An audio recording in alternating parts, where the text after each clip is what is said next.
Good evening दोस्तों। आज मैं सिर्फ और सिर्फ करियर के बारे में बात करूंगा, पढ़ने लिखने के बारे में बात करूंगा। जैसा कि आप लोगों को पता है कि मैं एक टॉपिक में हमेशा बात करते आया हूं और उसका एक बना भी लिया हूं कि prepare yourself for a human of values and skill to transform the world.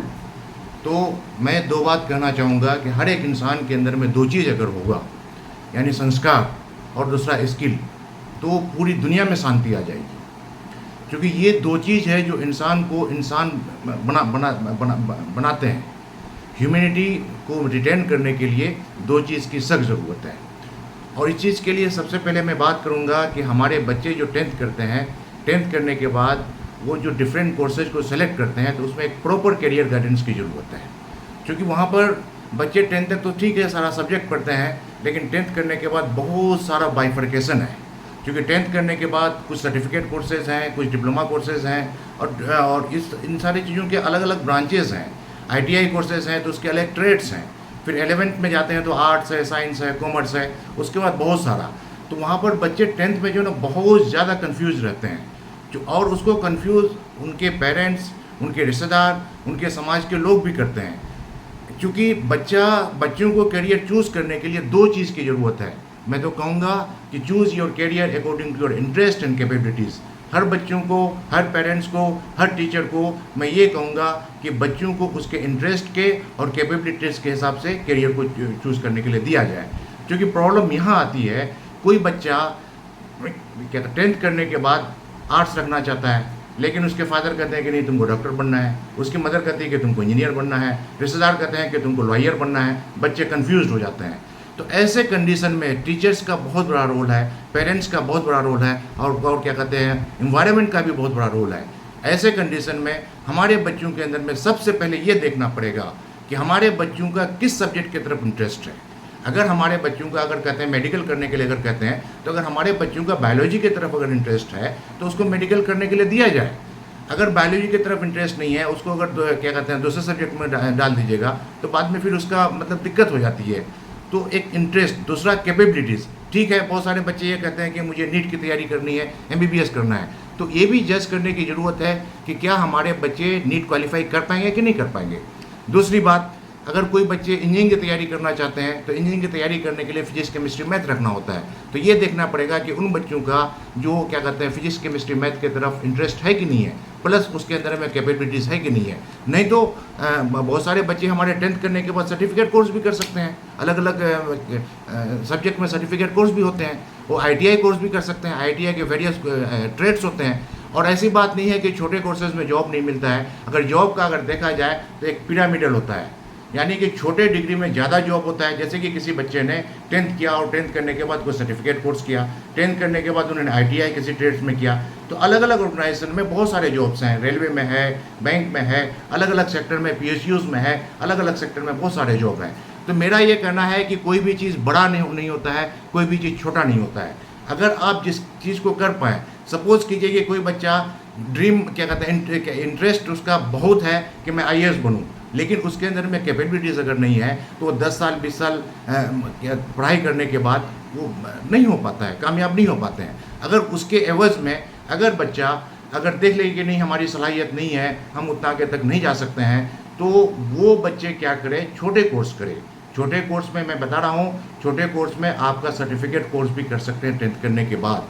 दूसरा आप क्या कर सकते हैं, ITI कर सकते हैं। ITI के भी अलग अलग ट्रेड्स होते हैं, और उन सारे ट्रेड्स को चूज़ करने के लिए क्या कहते हैं आप जो है देख सकते हैं, क्या कहते हैं आजकल तो इंटरनेट जो है ना बहुत अच्छी चीज़ है। इसका सही इस्तेमाल अगर आप कर लें तो घर बैठे ही सारा चीज़ का इन्फॉर्मेशन आपको मिल जाएगा। तो सर्टिफिकेट कोर्स के बारे में जो है मार्केट में अवेलेबल है, certificate course in programming language, certificate course in search engine marketing, certificate in animation, certificate in diesel mechanics, certificate in social media management, certificate in graphic designing, certificate in web designing, certificate of nursing assistant, certificate program in MS office. उसके अलावा बहुत सारे courses हो सकते हैं। अगर किसी एक चीज़ में अगर इंटरेस्ट है तो सर्टिफिकेट कोर्स कर लिए, 10th कर लिए, सर्टिफिकेट कोर्स कर लिए, अब जॉब में लग जाइए। बहुत सारे लोगों को फाइनेंशियल प्रॉब्लम भी होता है, बहुत सारे बच्चों को अपने पेरेंट्स की जिम्मेदारी भी होती है, तो इन सारी चीज़ों को भी कर करके अपना करियर बना सकते हैं। रही बात फिर आगे भी अगर आपको करियर डेवलप करना है तो आप आगे से भी पढ़ सकते हैं। इंटर कर सकते हैं, ग्रेजुएशन कर सकते हैं और आगे में जॉब में भी रह करके तैयारी कर सकते हैं। और रिसेंट इसमें देखा गया है कि बहुत सारे बच्चे हमारे जॉब में रह करके तैयारी करके अलग अलग पोस्ट में आए हैं। और एक चीज़ मैं आपको बताना चाहूँगा कि अभी कुछ दिन कोरोना काल हुआ, कोरोना काल के बाद लॉकडाउन जो रहा उसमें हमारे बच्चे घर में ही बैठ करके बहुत सारे बच्चे नीट निकाले, बहुत सारे बच्चे जेई निकाले, बहुत सारे बच्चे यूपीएससी निकाले, बहुत सारे बच्चे स्टेट सर्विसेज निकाले। तो मैं ये कहता हूँ कि self study is the best study. आप घर में ही अपना रह करके किसी यूनिवर्सिटी से कॉन्टैक्ट में, स्कूल के कॉन्टैक्ट में रह करके सेल्फ स्टडी करके भी आप जो है ना क्या कहते हैं एक अच्छी पोजीशन या कोई भी कम्पिटिटिव एग्जामिनेशन क्वालिफाई कर सकते हैं। उसके अलावा मैं कहना चाहूँगा कि आईटीआई अगर कोई कोर्स करना चाहे 10th करने के बाद तो कुछ ट्रेड्स हैं जो इंफॉर्मेशन टेक्नोलॉजी है, लेटर प्रेस क्या कहते हैं मशीन मेंडर है, मैकेनिस्ट इंजीनियरिंग है, मैकेनिक इलेक्ट्रॉनिक्स इंजीनियरिंग है, मैकेनिक मोटर व्हीकल है, इंजीनियरिंग क्या कहते हैं mechanic radio and TV engineering है, पंप ऑपरेटर है, रेफ्रिजरेटर इंजीनियरिंग है, सेक्रेटरियल प्रैक्टिस है, सीट मेटल वर्किंग इंजीनियरिंग है, सर्वे इंजीनियरिंग है, tool and die making engineering है, bleaching and dyeing, calico print, commercial art, digital mechanics, blah blah blah blah बला बहुत सारे ट्रेड्स में आप क्या कर सकते हैं आईटीआई कर सकते हैं। और आईटीआई मैं तो कहता हूँ कि जो अंडर प्रिविलेज्ड हैं, जिसको फाइनेंशियल प्रॉब्लम है, मैं तो सजेस्ट करूँगा कि आप आईटीआई कर लीजिए, क्योंकि 10th और आईटीआई करने के बाद बहुत सारे जॉब्स हैं। और क्या कहते हैं इसमें जो डिफरेंट गवर्नमेंट ऑर्गेनाइजेशन है, स्टेट गवर्नमेंट ऑर्गेनाइजेशंस हैं, पीएसयूज़ हैं, पीएसयूज़ में क्या कहते हैं आईओसीएल है, एनटीपीसी है, ओएनजीसी है, गेल है, सेल है, नेल है, रेलवे क्या कहते हैं गवर्नमेंट ऑर्गेनाइजेशन में जो रेलवे है बहुत सारे जॉब्स निकलते हैं। और वहाँ जाने के बाद फिर क्या कहते हैं जॉब कीजिए। डिफेंस में भी क्योंकि 10th और आईटीआई के बाद बहुत सारे जॉब निकलते हैं, अलग अलग जगह में अप्रेंटिस की जॉब निकलती हैं, तो यू कैन गो।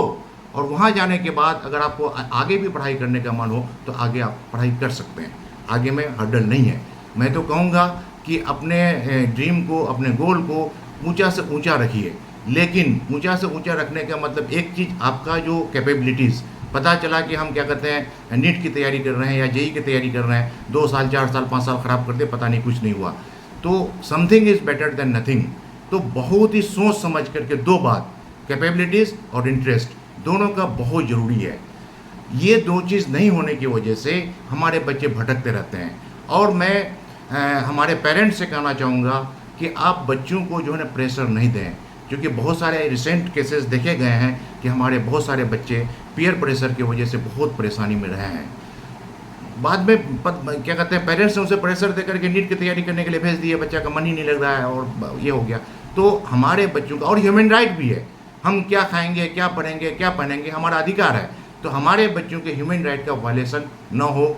इससे क्या होगा कि बच्चों का अगर इंटरेस्ट के हिसाब से, जॉर्ज बर्नार्ड शॉ ने कहा था कि अगर आप करियर ऑप्शन इंटरेस्ट के हिसाब से अगर चूज़ करते हैं तो आपको मेहनत करने की ज़रूरत नहीं है, क्योंकि आराम से देखते होंगे कि बहुत सारे बच्चे हैं जो बहुत जल्दी कम्पिटिटिव एग्जामिनेशन निकाल लेते हैं, बहुत सारे बच्चे जो हैं ग्रेजुएशन करते करते आईएएस निकाल लेते हैं, बहुत सारे बच्चे जो है ना बहुत जल्दी नीट जेई, पता चले +2 करने के बाद नीट या जेई निकाल ले, अच्छे मेडिकल कॉलेज या अच्छे इंजीनियरिंग में हो गया। क्यों? क्योंकि उसके पेरेंट्स ने, उसके टीचर ने उसको बहुत अच्छे से काउंसलिंग करके, बिल्कुल 9-10 से पहले ही। मैं तो ये कहूँगा कि हमारे बच्चे, अगर आजकल ये देखा जाता है कि हमारे बच्चे किसी से उनके मास्टर कर रहे हैं, बीएससी कर रहे हैं, क्या कहते हैं ग्रेजुएशन कर रहे हैं अलग अलग सब्जेक्ट्स में, पीएचडी कर रहे हैं, अगर उनसे पूछे कि आपने गोल सेट किया है तो मतलब नहीं सर आगे सोचेंगे। तो अर्ली गोल सेटिंग कहने का मतलब ये है कि आप 9-10 में ही गोल सेट कर लें कि आगे मुझे क्या करना है। और गोल सेट करने के लिए 2 चीज़ बहुत ज़रूरी है, इसमें डेविएट करने की ज़रूरत नहीं है। अगर आप ऐसा करेंगे तो आप कामयाब हो जाएंगे। उसके बाद 10th के बाद एक डिप्लोमा भी कोर्सेज होता है। तो जनरली जो है डिप्लोमा कोर्सेज अगर होता है तो डिप्लोमा कोर्सेज में जनरली बच्चे डिप्लोमा इंजीनियरिंग की तरफ ही माहिर होते हैं। तो डिप्लोमा इंजीनियरिंग की तरफ भी आप जा सकते हैं, छोटा इंजीनियर बन जाइएगा। तो डिप्लोमा इंजीनियरिंग और बीटेक में बहुत ज़्यादा फ़र्क नहीं है, वो डिग्री कोर्स है, डिप्लोमा कोर्स है।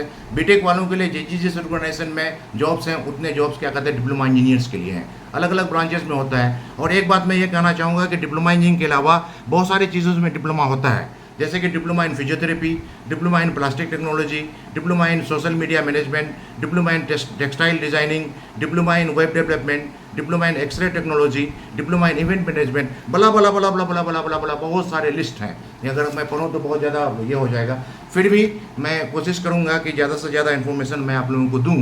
तो आप डिप्लोमा इंजीनियरिंग डिप्लोमा करने के बाद भी अलग अलग ऑर्गेनाइजेशन में आप जॉब गेन कर सकते हैं। और एक चीज़ बताना चाहूँगा कि 10th करने के बाद आप डिप्लोमा इंजीनियरिंग में एडमिशन लेते हैं तो बहुत सारे जगह से आपको स्कॉलरशिप भी मिलता है। तो जो भी बच्चे अंडर प्रिविलेज अगर बच्चे हैं तो आप अलग अलग से गवर्नमेंट से, सेंट्रल गवर्नमेंट से, स्टेट गवर्नमेंट से और डिफरेंट NGO से और डिफरेंट ऑर्गेनाइजेशन आप एक स्कॉलरशिप अवेल कर सकते हैं। स्कॉलरशिप अवेल करने के लिए आपके अंदर में कैपेबिलिटीज़ होना चाहिए।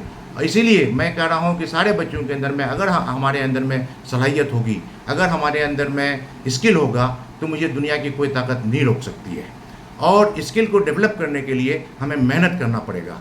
हमें शॉर्टकट अपनाने की ज़रूरत नहीं है। और यंग जनरेशन को मैं कहना चाहूँगा कि हमारे जो यंग जनरेशन है, आप ये शिकायतें बार बार आती है कि सोशल मीडिया में आप लोग बहुत ज़्यादा वक्त ख़राब करते हैं। भाई अगर सोशल मीडिया अगर आया है, इंटरनेट अगर आया है तो इसमें बहुत सारी अच्छाई है। अगर आप इसको सही से अगर इस्तेमाल करें, सोशल मीडिया में भी अगर देखेंगे एजुकेशन के मामले में बहुत सारे अच्छे अच्छे वीडियोज़ हैं। क्या कहते हैं, किसी कोर्स के बारे में अगर पढ़ाई करने के लिए जाएँ तो अच्छे अच्छे वीडियोज़ हैं किसी भी चीज़ के लिए। और एक चीज़ मैं कहूँगा कि सोशल मीडिया थोड़ा सा अच्छे चीज़ों का सिलेक्शन करें, क्योंकि सोशल मीडिया में भी चूँकि कंप्लीट इन्फॉर्मेशन हो, क्योंकि little knowledge is a dangerous thing. तो कंप्लीट इन्फॉर्मेशन तो आप लोग क्या कहते हैं सोशल मीडिया से, इंटरनेट से बहुत सारी चीज़ों की जानकारी ले सकते हैं। तो डिप्लोमा इंजीनियरिंग करने के बाद आप सेंट्रल गवर्नमेंट में जॉब पा सकते हैं, स्टेट गवर्नमेंट में जॉब पा सकते हैं, PSC में जॉब पा सकते हैं, PSUs में जॉब पा सकते हैं, क्या कहते हैं रेलवेज़ में जॉब पा सकते हैं, बैंक में जॉब पा सकते हैं, पोस्टल सर्विसेज में जॉब पा सकते हैं, पुलिस में जॉब पा सकते हैं, डिफेंस में जॉब पा सकते हैं, इवन के यूनिवर्सिटीज़ में भी अलग अलग पोस्ट निकलता है उसमें जॉब पा सकते हैं। CSIR के लैब्स हैं हम लोग अक्रॉस इंडिया, वहाँ जॉब पा सकते हैं। MNCs में जॉब पा सकते हैं, IT सेक्टर में जॉब पा सकते हैं, NGOs में जॉब पा सकते हैं। उसके अलावा क्या कहते हैं गल्फ़ में भी, अदर कंट्रीज़ में भी, अब्रॉड में भी आप जॉब ले सकते हैं। तो आप लोगों को फोकस करना है early goal setting. Diploma engineering में एडमिशन लेने के बाद फर्स्ट ईयर में ही आपको करना है कि मुझे किस जॉब में जाना है। तो उस जॉब की तैयारी पढ़ाई करते हुए उसी वक्त से शुरू कर दीजिए। क्योंकि होता क्या है कि बच्चे डिप्लोमा इंजीनियरिंग करते हैं तो डिप्लोमा इंजीनियरिंग करने के बाद ये सोचते हैं कि बाद में तैयारी करूँगा, तो फिर डिप्लोमा इंजीनियरिंग फाइनल करने के बाद फिर 6 महीना साल महीना में भूल जाता है। अगर आप फर्स्ट ईयर से ही जॉब को अगर टारगेट करें, उसी दिन से आप तैयारी करना अगर शुरू कर दें, तो फाइनल ईयर होते होते आपका क्या कहते हैं इधर कोर्स भी कंप्लीट हुआ, उधर जॉब भी लग गई। वो हालांकि जो अच्छे पॉलिटेक्निक हैं, जो यूनिवर्सिटी से जुड़े हुए हैं, हमारे बच्चों का प्लेसमेंट भी होता है। हमारे उन बच्चों का प्लेसमेंट होता है जिस बच्चों ने पढ़ाई की, जिस बच्चों के अंदर में स्किल आया। मैं डिप्लोमा इंजीनियरिंग में आने के बाद जितने भी सब्जेक्ट्स हैं, उन सब्जेक्ट को आपने अध्ययन किया। अध्ययन मतलब नॉलेज गेन करना। एजुकेशन का मतलब ये नहीं है कि डिग्री लेना, एजुकेशन का मतलब है कि नॉलेज को गेन करना। Knowledge is power. आपके अंदर में अगर नॉलेज है तो आपको जॉब खोजने की ज़रूरत नहीं है, जॉब आपको खोज करके लेकर के जाएगी।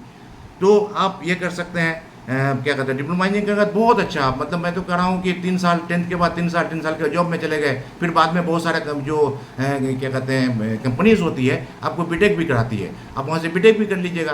तो बीटेक करने के बाद फिर आगे फर्दर आप सोच सकते हैं। तो PSUs, अच्छा एक चीज़ ये है कि जो सेंट्रल गवर्नमेंट है, स्टेट गवर्नमेंट है, उसके अलावा जो हमारा PSUs है, PSUs में कुछ ऑर्गेनाइजेशन जो अच्छे ऑर्गेनाइजेशन हैं, जैसे IOCL है, NCPC है, BEL है, ONGC है, WEL है, BPCL है, HPCL है, BARC है, HAL है, GAIL है, SAIL है, NPCIL है, NRL है, कुछ CPRD है। इसमें बहुत सारे जॉब्स निकलते हैं। तो आप बिल्कुल पैनी नज़र रखिए। जो डिप्लोमा इंजीनियरिंग में एडमिशन लेने के बाद फर्स्ट ईयर से ही आप पैनी नज़र रखिए कि डिप्लोमा इंजीनियरिंग करने के बाद कहाँ से मुझे स्कॉलरशिप मिल सकता है, प्लस आगे किस किस ऑर्गेनाइजेशन में मुझे जॉब के लिए जाना है। तो अभी से आप तैयारी शुरू कर दीजिए। अभी से क्या कहते हैं वो देखिए, सीनियर से कॉन्टेक्ट कीजिए। सीनियर से कॉन्टेक्ट करने के लिए मैं क्या कहते हैं आप जो क्या कहते हैं जो प्रोग्राम होते रहते हैं, करियर गाइडेंस के अलग अलग प्रोग्राम होते रहते हैं, अलग अलग स्कूल में, अलग अलग कॉलेज में, अलग अलग यूनिवर्सिटीज़ में, अलग अलग NGO वाले जो कराते रहते हैं, उसमें एक्टिवली पार्टिसिपेट कीजिए। और अब मैं बात करने वाला हूँ 10th करने के बाद 11th क्लास के बारे में। तो 11th में जनरली बच्चे 10th करने के बाद ज़्यादा प्रेफरेंस होता है कि 11th में एडमिशन लेते हैं। तो 11th में आप लोगों को ये सोचना है कि 11th में 3 चीज़ है, आर्ट, साइंस और कॉमर्स। मैं एक चीज़ कहूँगा कि तीनों चीज़ की अपनी अहमियत है। जैसे कि बहुत सारे बच्चे किसी में ज़्यादा फोकस करते हैं, किसी में ज़्यादा फोकस करते हैं, किसी में डिस्क्रिमिनेट करते हैं। तो डिस्क्रिमिनेट आपको नहीं करना है, और ये मानवाधिकार भी है कि किसी भी चीज़ में आप डिस्क्रिमिनेट नहीं कर सकते हैं। सब किसी का अपना राइट है और सब किसी की अपनी अहमियत है। अपने आप में सब किसी की अहमियत है। आर्ट्स में भी अगर आप अच्छा कर लेते हैं तो आपके लिए बहुत अच्छा है। साइंस में अगर क्या कहते हैं आप अच्छा कर लेते हैं तो साइंस बहुत अच्छा है। कॉमर्स में अगर आप अच्छा करते हैं तो कॉमर्स में भी बहुत अच्छा है। तो यहाँ पर बिल्कुल सोच समझ करके 10th करने के बाद आपको आर्ट्स की तरफ जाना है, साइंस की तरफ जाना है, कॉमर्स की तरफ जाना है, बहुत ही करियर को क्या कहते हैं सब्जेक्ट को चूज़ बहुत ही सोच समझ करके करना है। क्योंकि आर्ट, साइंस, कॉमर्स में भी फर्दर आपको क्या कहते हैं सब्जेक्ट का सिलेक्शन, इसमें भी आपको इंटरेस्ट देखने की ज़रूरत है। और इसमें जो जनरली जो साइंस के जो बच्चे होते हैं, जनरली 2 ग्रुप होता है, फिजिक्स केमिस्ट्री बायो और द फिजिक्स केमिस्ट्री मैथ। ज़्यादातर बच्चे इसमें जाते हैं, बायो रखते हैं और नीट की तैयारी करते हैं, और क्या कहते हैं मैथ रखते हैं और जेई की तैयारी करते हैं। और इसमें देखा जाता है कि नंबर ऑफ अप्लीकेंट बहुत ज़्यादा होते हैं इसमें, नीट और जेई की तैयारी करने वाले। तो गुड, आप लोगों को आना भी चाहिए, नीट की भी तैयारी करना चाहिए, क्योंकि आज हमारे देश में एक अच्छे डॉक्टर की सख्त ज़रूरत है। जो जेई करके इंजीनियरिंग करना चाहते हैं तो इंजीनियरिंग में भी एक अच्छे टेक्नोक्रेट्स की बहुत ज़रूरत है, सख्त ज़रूरत है। तो यहाँ पर आप लोगों को सिर्फ इस बात का ख्याल रखना है कि अगर आप नीट की तैयारी करना चाहते हैं तो नीट की तैयारी करने के लिए आपका बायो की तरफ और क्या कहते हैं फिजिक्स केमिस्ट्री की तरफ आपका इंटरेस्ट है कि नहीं है। और आप अगर क्या कहते हैं जेई की तैयारी करना चाहते हैं तो जेई की तैयारी करने के लिए मैथ और इसमें इंटरेस्ट है कि नहीं है। अगर आपके अंदर में इंटरेस्ट है, प्रॉपर गाइडेंस अगर मिल जाता है, तो आप आराम से नीट और जेई निकाल सकते हैं। आजकल हमारे कुछ बच्चे कोचिंग का भी सहारा लेते हैं और कुछ बच्चे घर से भी। और एक चीज़ मैं बताना चाहूँगा कि self study is the best study. इसका प्रूफ ये है कि अभी कोरोना काल में, लॉकडाउन में हमारे बहुत सारे बच्चे घर से ही पढ़ करके नीट और जेई निकाले हैं। तो अगर आप किताबों को अच्छी तरह से पढ़ें और एनसीईआरटी जैसे क्या कहते हैं जो नीट की अगर तैयारी करते हैं तो सारे सब्जेक्ट के एनसीईआरटी अगर पढ़ते हैं, अच्छे से पढ़ते हैं, समझते हैं, लिखते हैं, तो आप कामयाबी हासिल कर सकते हैं। और एक चीज़ बताना चाहूँगा कि आजकल हमारे बच्चे लिखते कम हैं। आपको ये कहूँगा कि writing makes a man perfect. आप जो कुछ भी पढ़ते हैं उसको लिखिए, और जब तक कि आप नहीं लिखेंगे आपको याद नहीं होगा, बल्कि आप नोट्स अपने से बनाइए। हमारे बच्चे क्या करते हैं, किसी दूसरे का नोट्स मांग करके पढ़ते हैं, ऐसा नहीं है। आप स्टडी कीजिए, स्टडी करने के बाद नोट्स अपने से प्रिपेयर कीजिए। ज़रूरत पड़े तो सीनियर का गाइडेंस ले लीजिए, ज़रूरत पड़े किसी टीचर का गाइडेंस लीजिए। और बहुत सारे लोग कोचिंग का भी गाइडेंस लेते हैं। अगर गाइडेंस अगर मिलता है तो कोई बात नहीं है, आप गाइडेंस ले सकते हैं। तो हमारे इसमें सबसे ज़्यादा जो क्या कहते हैं जो जेई की तैयारी करने के बाद, उसके बाद फिर आप लोगों को अलग अलग कॉलेजेस मिलता है। तो इंडिया में सबसे पहले कोशिश ये कीजिए आपको IITs मिल जाए। अगर IIT से अगर आप ग्रेजुएशन कर लेते हैं तो आपका जो है ना दुनिया की कोई ताकत नहीं रोक सकती है। IITs एक प्रीमियर इंस्टीट्यूट है और वर्ल्ड रैंक में इनका हालांकि नाम है, क्योंकि IIT से कोई भी कोर्स करने के बाद ज़्यादातर बच्चों का प्लेसमेंट हो जाता है और ज़्यादातर बच्चे IITs पहुंच जाते हैं। तो IITs में कुछ मैं क्या कहते हैं नाम लूँगा जो कि क्या कहते हैं टॉप IITs में जो है, तो उसमें जैसे IIT क्या कहते हैं अलग अलग वो जो AIRF का रैंकिंग में अगर जाइएगा तो हर साल अलग अलग इंस्टीट्यूट का जो है अलग अलग रैंकिंग आता है। तो उस रैंकिंग को चेक करके पूरे यूनिवर्सिटी का आप लिस्ट निकाल सकते हैं। लिस्ट निकाल करके भी आप उसको क्या कर सकते हैं, देख सकते हैं। तो उससे आपको ये फ़ायदा होगा कि प्रॉपर सिलेक्शन, 2 चीज़ अभी आपको क्या करना है, नीट और जेई की तैयारी करने के साथ साथ आपको प्रॉपर सिलेक्शन ऑफ इंस्टीट्यूट का भी प्रॉपर सिलेक्शन बहुत ज़रूरी है। अगर कोई बच्चे बीटेक करते हैं IIT से और आजकल AICTE अप्रूव प्राइवेट बहुत सारे इंजीनियरिंग कॉलेज खुल गए हैं, तो बहुत सारे हैं, अब अलग अलग ज़िला में अलग अलग डिस्ट्रिक्ट में फ़र्क है। तो आप अच्छे इंस्टीट्यूट में अगर आपका दाखिला हो जाता है तो आपका करियर यहीं से सेट हो जाएगा। IITs के अलावा NITs में भी ले सकते हैं। NITs के अलावा बहुत सारे जो है क्या कहते हैं यूनिवर्सिटीज़ है, बहुत सारी यूनिवर्सिटीज़ है। आप रैंकिंग अगर आप देखिएगा, बहुत सारी यूनिवर्सिटीज़ भी आपका बीटेक कराती है, उसका रैंकिंग अगर है, अच्छा रैंकिंग है, तो वहाँ से भी आप कर सकते हैं। उसके अलावा आपको ये करना है कि बीटेक में एडमिशन लेने के बाद सिर्फ बीटेक कोर्स की ही पढ़ाई ही नहीं करनी है कि बीटेक में फर्स्ट ईयर में आकर के फिर फर्दर गोल सेट करना है।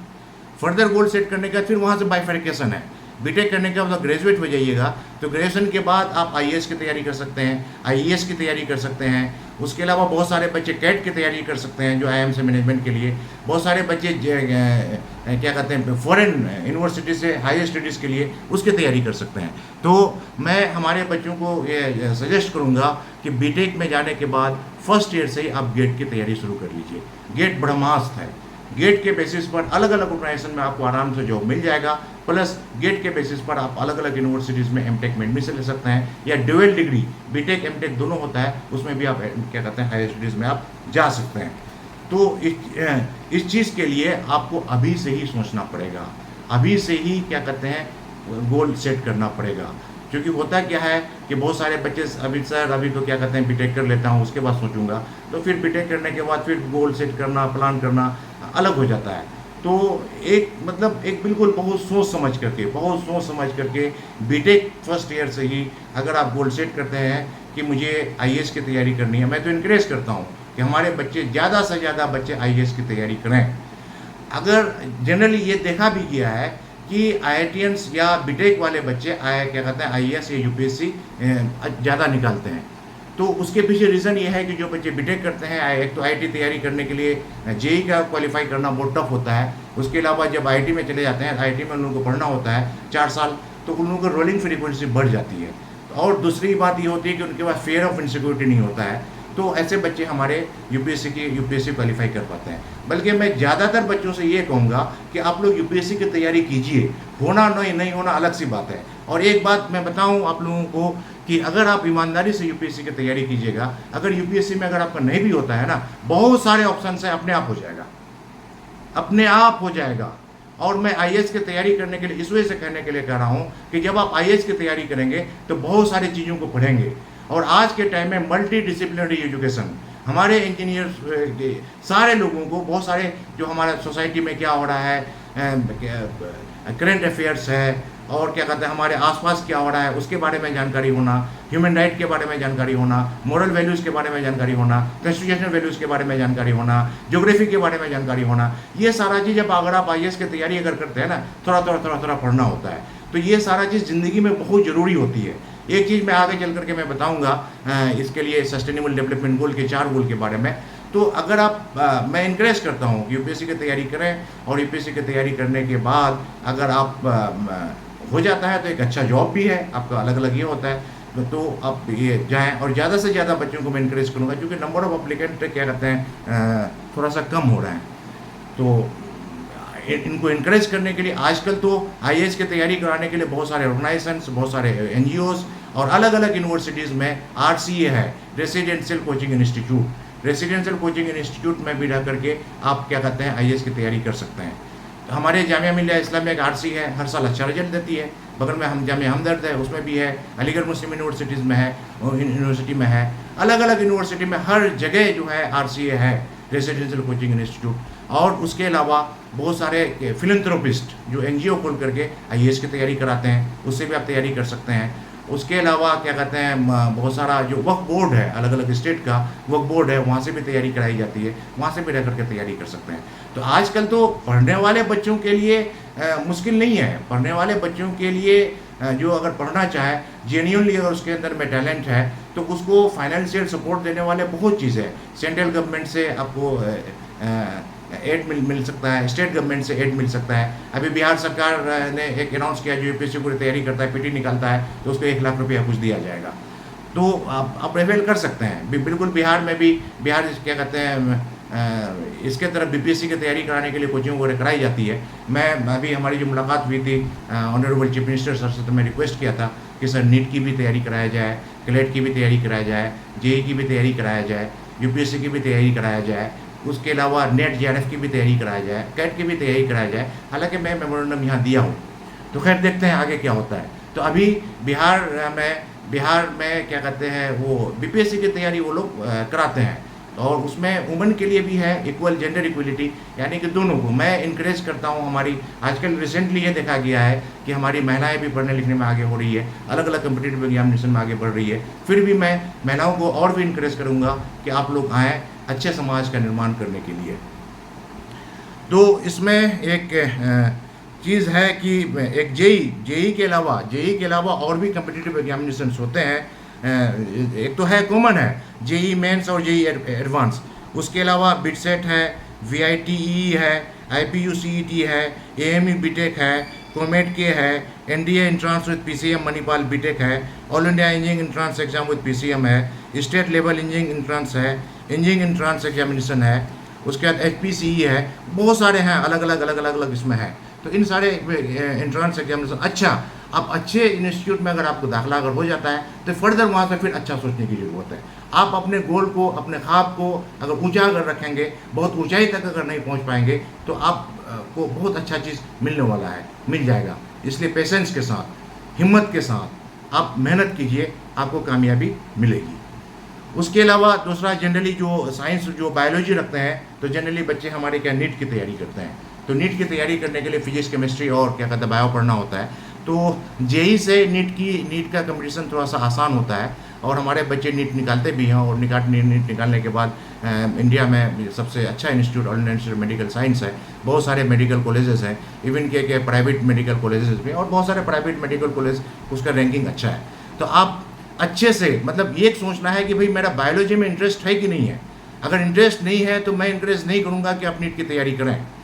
किसी के दबाव में आकर के आपको तैयारी नहीं करनी है, क्योंकि ये रिसेंट केसेस में देखा गया है कि बहुत सारे बच्चे गार्जियन के दबाव में आकर के नीट की तैयारी में बहुत वक्त खराब कर दिए, बाद में कुछ नहीं हुआ। अगर आपका आर्ट्स में मन है, बिल्कुल आप पेरेंट्स से बात कीजिए, टीचर से बात कीजिए, आर्ट्स में भी अच्छा करियर बना सकते हैं। और क्या कहते हैं, ज़्यादातर आईएएस जो निकालते हैं तो वो क्या कहते हैं आर्ट्स सब्जेक्ट से ही निकालते हैं, जनरली ये देखा जाता है। या जो इंजीनियरिंग बैकग्राउंड के होते हैं या मेडिकल बैकग्राउंड के जो होते हैं वो आर्ट्स सब्जेक्ट ही रखते हैं। तो एक चीज़ ये देखना है, नीट की तैयारी करने के लिए आपको देखना है कि आपका इंटरेस्ट है कि नहीं है उधर, आप उन चीज़ों को पढ़ सकते हैं कि नहीं पढ़ सकते हैं। क्योंकि 10th तक सारा सब्जेक्ट पढ़ते हैं आपको ये पता चल जाएगा कि फिजिक्स, केमिस्ट्री और बायो की तरफ मेरा इंटरेस्ट है कि नहीं है, बॉटनी, जूलॉजी की तरफ मेरा इंटरेस्ट है कि नहीं है। और दूसरा, कैपेबिलिटीज़ भी आपको जज करने की ज़रूरत है, और ये जज जो है ना आपके टीचर करते हैं। पेरेंट्स तो बहुत ज़्यादा ये नहीं होते, एक टीचर से ज़रूर मशवरा लीजिएगा। और तीसरा ये है कि आपका एक्सपर्ट का भी बहुत ज़रूरी है, क्योंकि आप मेडिकल एमबीबीएस की क्वालिफाई करने के लिए जा रहे हैं। तो बहुत सारे मेडिकल जो क्वालिफाई कर चुके हैं रिसेंट ईयर में या पिछले 5 साल में, तो आप ये कर सकते हैं। ये चीज़ करने के लिए आपके स्कूल में, आपके ऑर्गेनाइजेशन में अलग अलग जगह से लोग करियर गाइडेंस के लिए आते होंगे, एक्सपर्ट आते होंगे।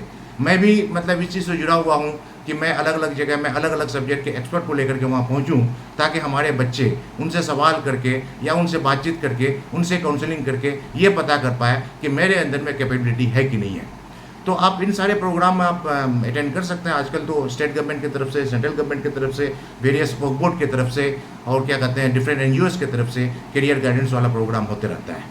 तो ये कर सकते हैं। उसके बाद क्या कहते हैं आप क्या कहते हैं, नीट के अलावा जो है आपका है जिपमर है, एम्स का अलग टेस्ट होता है, सीएमसी वेल्लोर है, सीएमसी लुधियाना है, मणिपाल है, एआईपीएमटी है, ये सब कर सकते हैं। उसके अलावा कुछ पैरामेडिकल एंट्रेंस टेस्ट भी होता है, आप उसमें भी आप दे सकते हैं।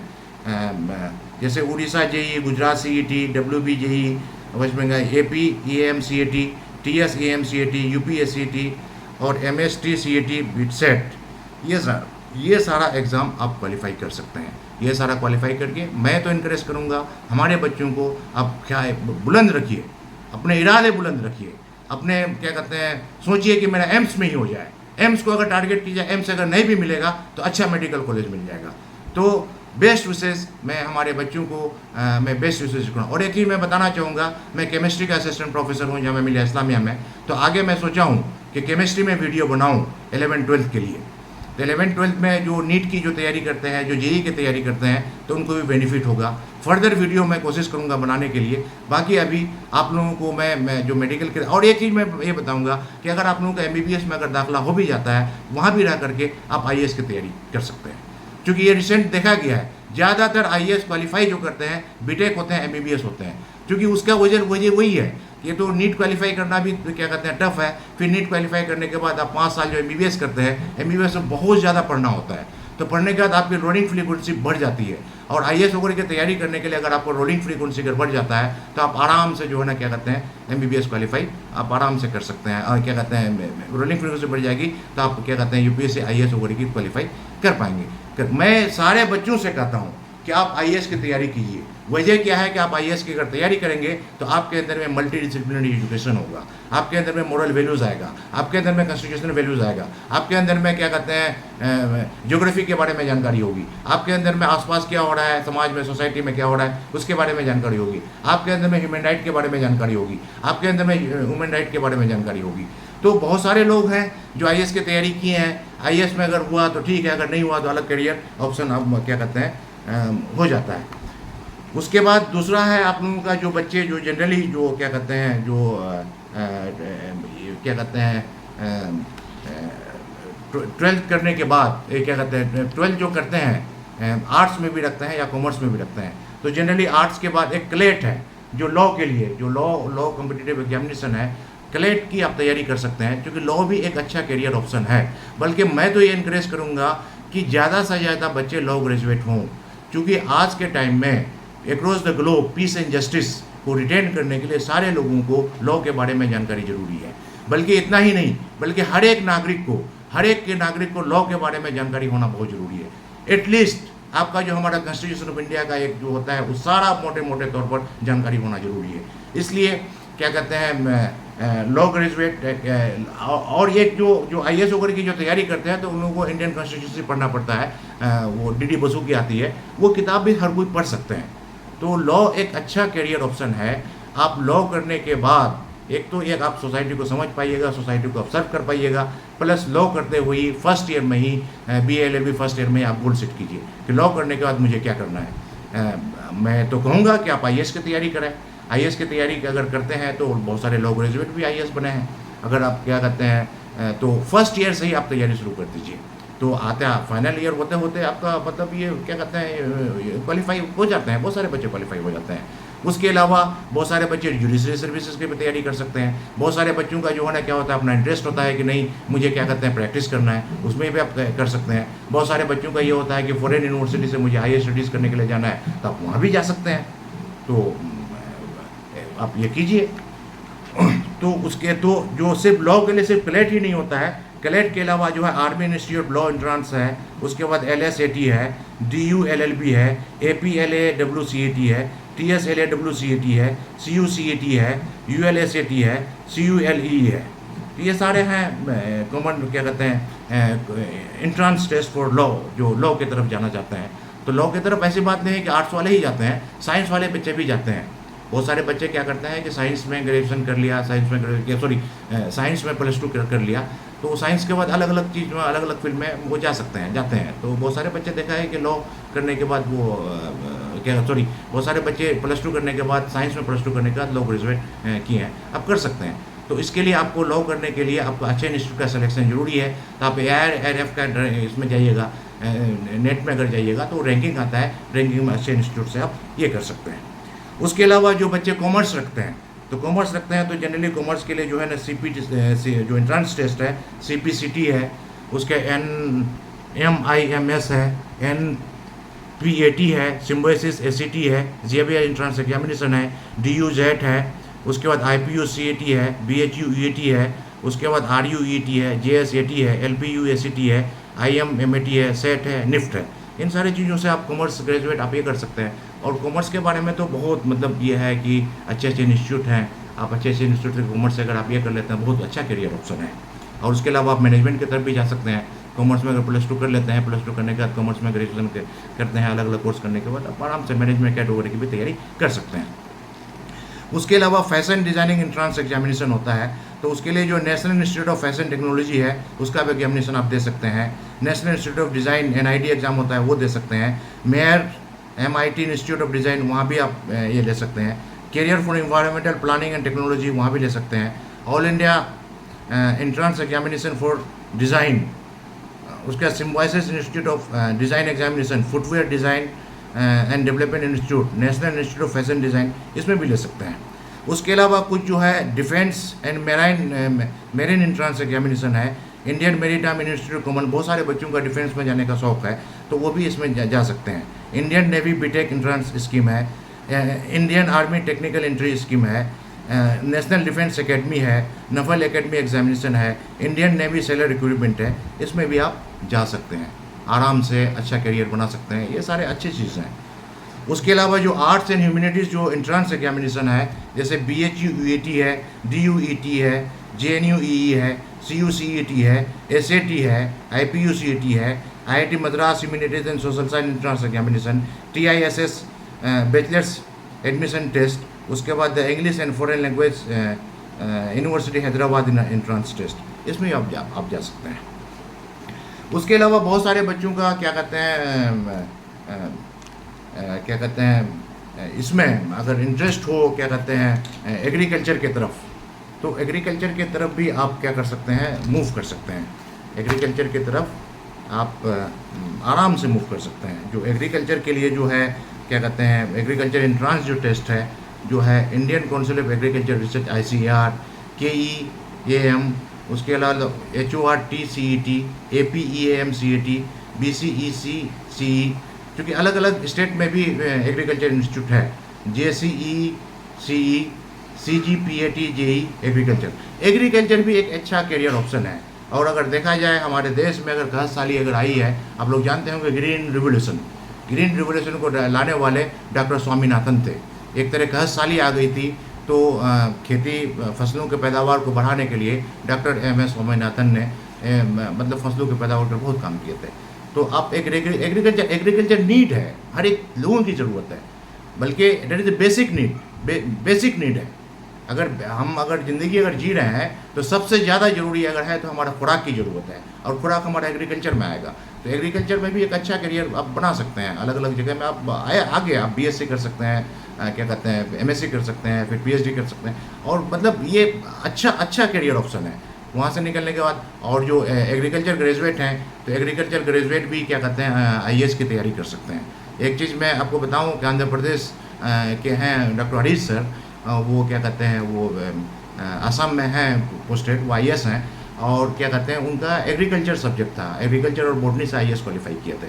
तो आप मतलब एग्रीकल्चर में भी रह करके आप BSc करते हुए अगर आप IAS की अगर तैयारी अगर फर्स्ट ईयर से अगर शुरू करते हैं तो फाइनल ईयर में आकर के ये कर सकते हैं। उसके अलावा बहुत सारे करियर ऑप्शंस हैं, उसको आप क्या कर सकते हैं, चूज़ कर सकते हैं।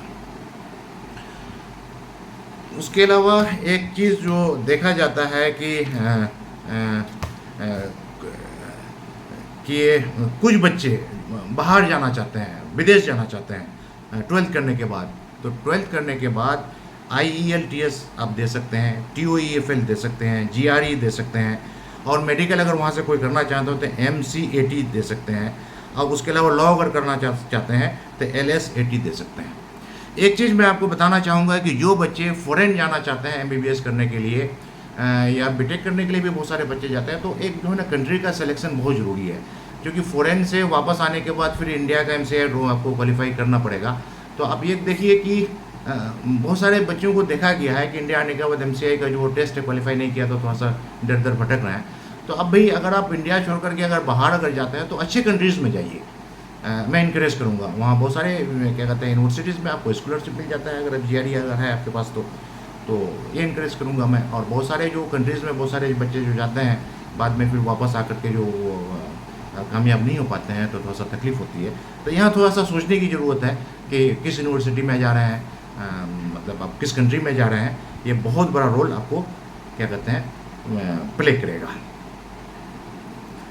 आप 12th करने के बाद अगर आप ग्रेजुएशन अगर करते हैं तो ग्रेजुएशन करने के लिए बहुत सारे स्कॉलरशिप्स हैं जिसके लिए आप अप्लाई कर सकते हैं। वो स्कॉलरशिप में AICTE Pragati scholarship for girls, college admission scholarship application, combined counselling board scholarship, doctor APJ Abdul Kalam ignite awards, foundation for excellence scholarship, Indian wild academic scholarship, inspire fellowship, national scholarship, PM Narendra Modi scholarship for 12th pass student, Schrodinger ignite mind scholarship, ये सारे scholarships हैं। तो इन सारे 12th करने के बाद अलग अलग सब्जेक्ट में अगर आप ये करते हैं तो आप ये सारा स्कॉलरशिप आप अवेल कर सकते हैं। उसके अलावा नर्वस होने की ज़रूरत नहीं है। 12th करने के बाद अगर आपका बहुत बच्चे अलग अलग कम्पिटिटिव, जैसे कि मैं बताया बहुत सारे कम्पिटिटिव एग्जामिनेशन का नाम नीट है, JEE है, उसके अलावा क्लेट है, उसके अलावा बहुत सारा कम्पिटिटिव एग्जामिनेशन हैं, एग्रीकल्चर है। अगर इसमें अगर क्वालिफाई अगर नहीं होता है तो आप और भी अल्टरनेटिव ऑप्शन चूज़ कर सकते हैं। आप सर्टिफिकेट कोर्स भी कर सकते हैं, क्योंकि 10th के बाद जिस तरह से सर्टिफिकेट कोर्स होता है, आप 12th के बाद भी बहुत सारे सर्टिफिकेट कोर्स होते हैं, जैसे सर्टिफिकेट कोर्स इन कंप्यूटर प्रोग्रामिंग, सर्टिफिकेट कोर्स इन वेब डिज़ाइनिंग, सर्टिफिकेट कोर्स इन ग्राफिक डिज़ाइनिंग, सर्टिफिकेट कोर्स इन जावा, सर्टिफिकेट कोर्स इन C++, उस कर सकते हैं। उसके अलावा बहुत सारे डिप्लोमा कोर्सेज भी कर सकते हैं, diploma in nutrition and dietetics, diploma in nursing, diploma in radiological technology, diploma in medical lab technology, diploma in interior designing, diploma in animation, diploma in hotel management, diploma in biotechnology, diploma in advertising, diploma in education technology, diploma in event management, आप आराम से कर सकते हैं। उसके अलावा अगर आपका बीटेक में अगर नहीं होता है तो बहुत सारे जो ग्रेजुएट डिग्री है या बीएससी अगर होता है अल्टरनेटिव, उसमें भी आप ये कर सकते हैं। जैसे तो कॉमन है, बी बीटेक कॉमन है, बीआर कॉमन है, एमबीबीएस कॉमन है, बीएएमएस कॉमन है, बीयूएमएस कॉमन है, बीएचएमएस कॉमन है, बीएनवाईएस कॉमन है, वेटनरी साइंस बीवीएससी कॉमन है, बीडीएस भी कर सकते हैं। और आजकल हमारे बहुत सारे बच्चे बीपीटी करते हैं, bachelor of physiotherapy, bachelor of occupational therapy, B pharma, bachelor of pharmacy, BMLT, BSc molecular, और बहुत सारे बच्चे अगर नहीं होता तो बीएससी भी कर सकते हैं। तो बीएससी के अलग अलग सब्जेक्ट्स हैं, तो वहाँ भी एक चीज़ देखने की ज़रूरत है इंटरेस्ट के हिसाब से।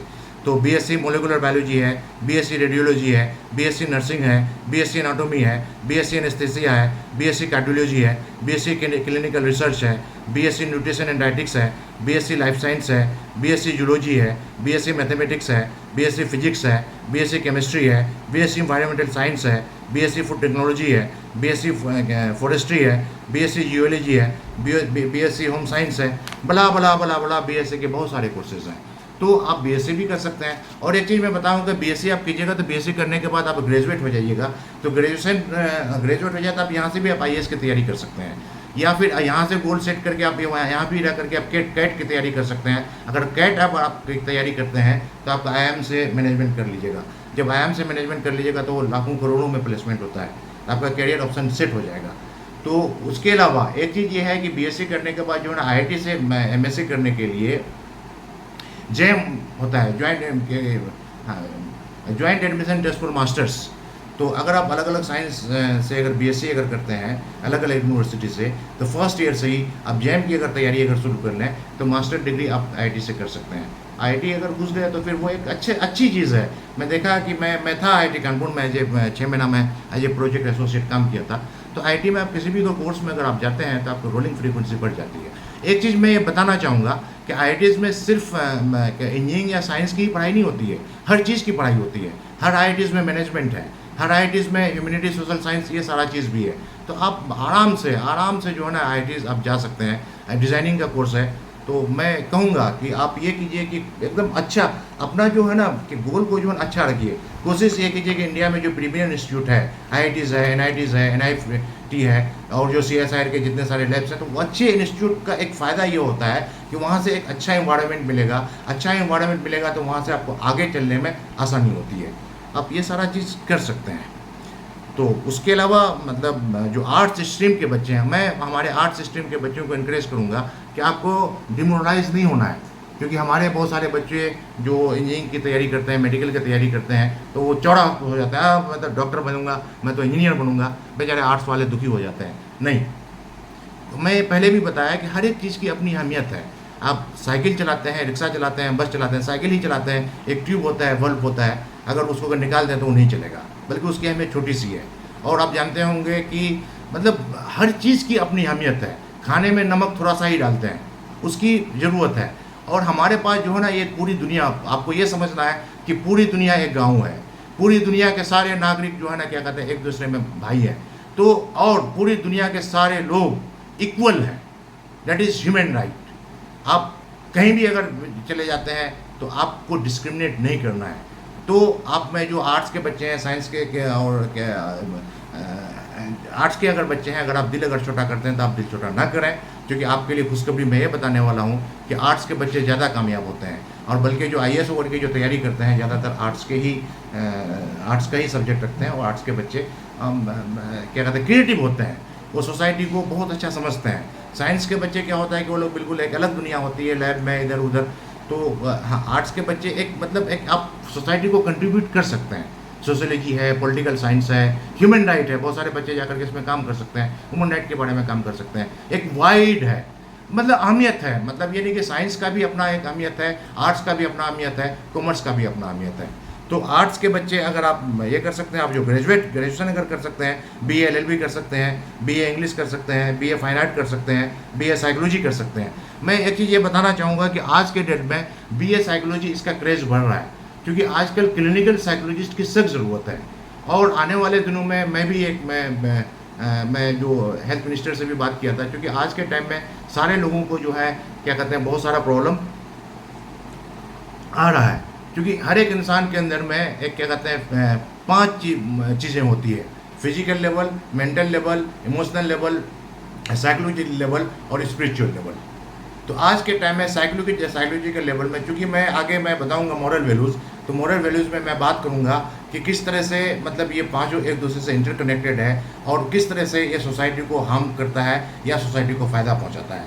तो एक अच्छे इंसान का बनने के लिए एक साइकोलॉजिकल लेवल का बहुत बड़ा रोल होता है और हर हॉस्पिटल में क्लिनिकल साइकोलॉजिस्ट होते हैं। बड़े बड़े हॉस्पिटल में होते हैं, छोटे छोटे हॉस्पिटल में तो होते ही नहीं है, गाँव देहात में तो होते ही नहीं है।